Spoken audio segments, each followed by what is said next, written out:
Can you turn to 1 Samuel chapter 22, please?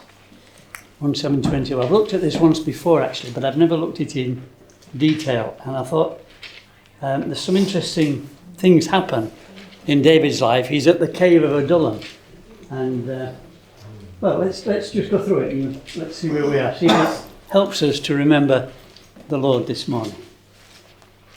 So 1 Samuel 22, and it's just the first 5 verses, but I'll read it if you're all there. Okay. David left Gath and escaped to the cave of Adullam. When his brothers and his father's household heard about it, they went down to him there. All those who were in distress, or in debt, or discontented, gathered round him, and he became their leader. About 400 men were with him. From there, David went to Mizpah in Moab, and said to the king of Moab, "Would you let my father and mother come and stay with you, until I learn what God will do for me?" So he left them with the king of Moab, and they stayed with him as long as David was in the stronghold. But the prophet Gad said to David, "Do not stay in the stronghold, go to the land of Judah." So David left and went to the forest of Hereth.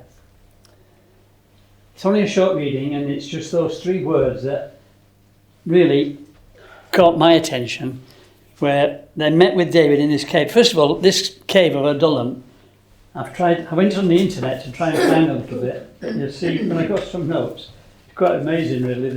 They came off my phone and they were this big, so I'd have about a dozen sheets. So I saw writing when we got to this. Yes, there we go. So Adullam, nobody knows where it is today apparently. They have some idea, but they're not sure. It's never been found. But in the city of Adullam, around that rugged area, there were many caves, hundreds of caves. And just to put you in the background of this, David was on the run for his life from Saul. He's getting towards the end of the period, because the cave of Adullam is the point where God meets with David and the men.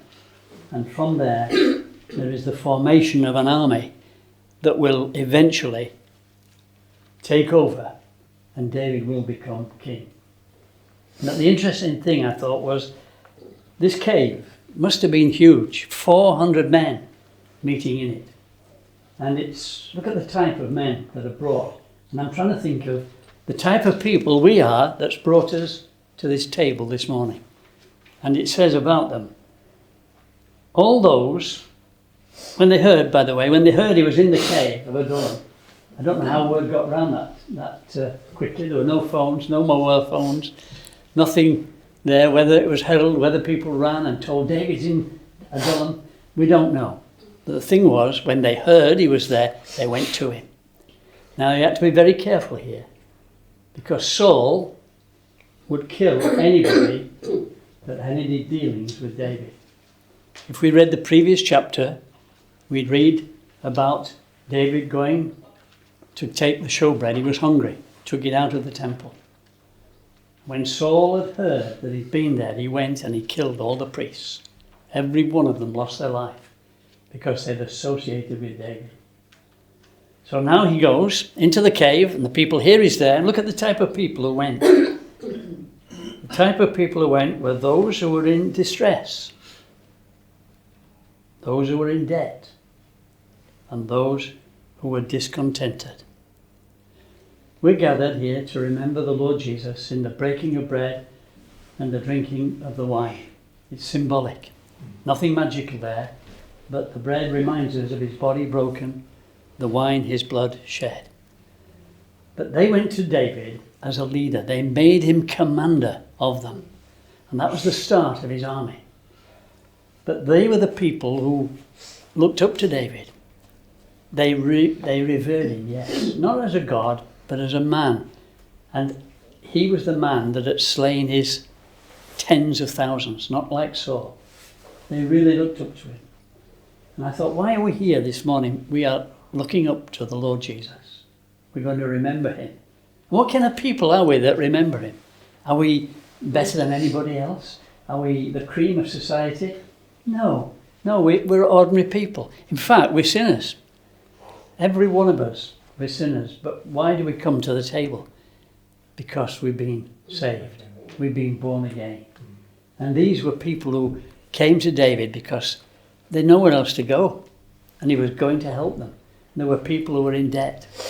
And we have been in debt to God. We've been in debt because our sin has held us back. And it's stopped us. And it's deprived us. And we couldn't do anything about it. But when we came to know the Lord Jesus, our debt of sin was completely forgiven. And I think that's lovely. So they came to David because he could offer them something. He could do something for them. And then it says there were others that came who were distressed. How many of us have been distressed in life? I came to through that door this morning and I said to Brian, how are you? He says, I'm stressed. He said, this water heater is not working. But, it's a fact, isn't it? It's not just that. There are other situations in life that stress us. Sometimes we're short of money. Or we're ill. Or all kinds of things that cause us stress. Our children, our family. And we worry about people. Well, these were the kind of men who were meeting David in Adullam. They were stressed out. But here was a man who could help them. And I thought, well, here we are. We're remembering the Lord Jesus in the bread and wine. And we're folk who are in debt. And we're folk who are stressed out. But we don't need to be. We need to trust him. It's okay, come on in. And then in this cave, there were men who were discontented. And why were they discontented, I wonder? Could it be like ourselves? There's things happen in life and we're not content with what we've got. And we're searching for something else. But as Christians, we've searched for the Lord Jesus. And when we found him, that has brought amazing contentment. He's actually sorted us out. He's made us children of God. And we love him and we thank him. And that's why we do this. It's as I said, it's nothing magical, but it's symbolic. And it's why we remember the Lord Jesus. Now, we're only going to do this until Jesus comes again. The cave of Adullam, looking at its history, this was the place where it all started, with getting the army together and rallying round David till he eventually became king. And these men were the beginning of his army, the beginning of the folk who were living for him and working for him and even dying for him. But that cave reminds us of a gathering together. We're not 400 here this morning, but I tell you, in this country there will be hundreds of thousands doing what we're doing this morning. Not as many as it used to be, but there will be people meeting to break bread, to remember the Lord Jesus. And that'll be happening. In fact, even in our county, there will be hundreds, probably thousands, who are meeting together. And they're coming, people who were in debt to Jesus. People who were discontented in life. People who were stressed out because of their situation. But in the Lord Jesus, they found that there is contentment and forgiveness. And they're not stressed. They're rejoicing because we've got something that nobody else has got that doesn't know the Lord Jesus. So I know it's very simple, but the whole thing about this cave, and that's why we don't know where it is today, because it might have been made a shrine or something that would take away the real meaning of it. But these people came and they found him, and through finding him their lives were changed. The whole situation changed. After this, when his father went to with the king of Moab and they moved out and the battle commenced, the next chapter we read on where King Saul was fighting with the Philistines, and that's when Saul lost his life. And then David was made king. But we've got a king, King Jesus. And we've got someone who loves us and cares for us. And our debt has been wiped out. I think that's lovely. Our debt's been completely wiped out. We know that our sins have been forgiven. Whatever they were, they've gone. And the Bible says, there's three things, he says. They're buried in the deepest sea, or they've been put behind his back. Or he says they're as far as the east is from the west. And nobody can tell you the difference. Because as you go around the world, where does it start? Where does it end? Well, that's like with God. You can't find him. You can't start the beginning or the end. Isn't that lovely? We've been forgiven and our sins be forgotten. And then we can remember him as we break the bread and take the wine together. I know it's simple and short, but I hope it's a reminder that in David's time, that cave was important.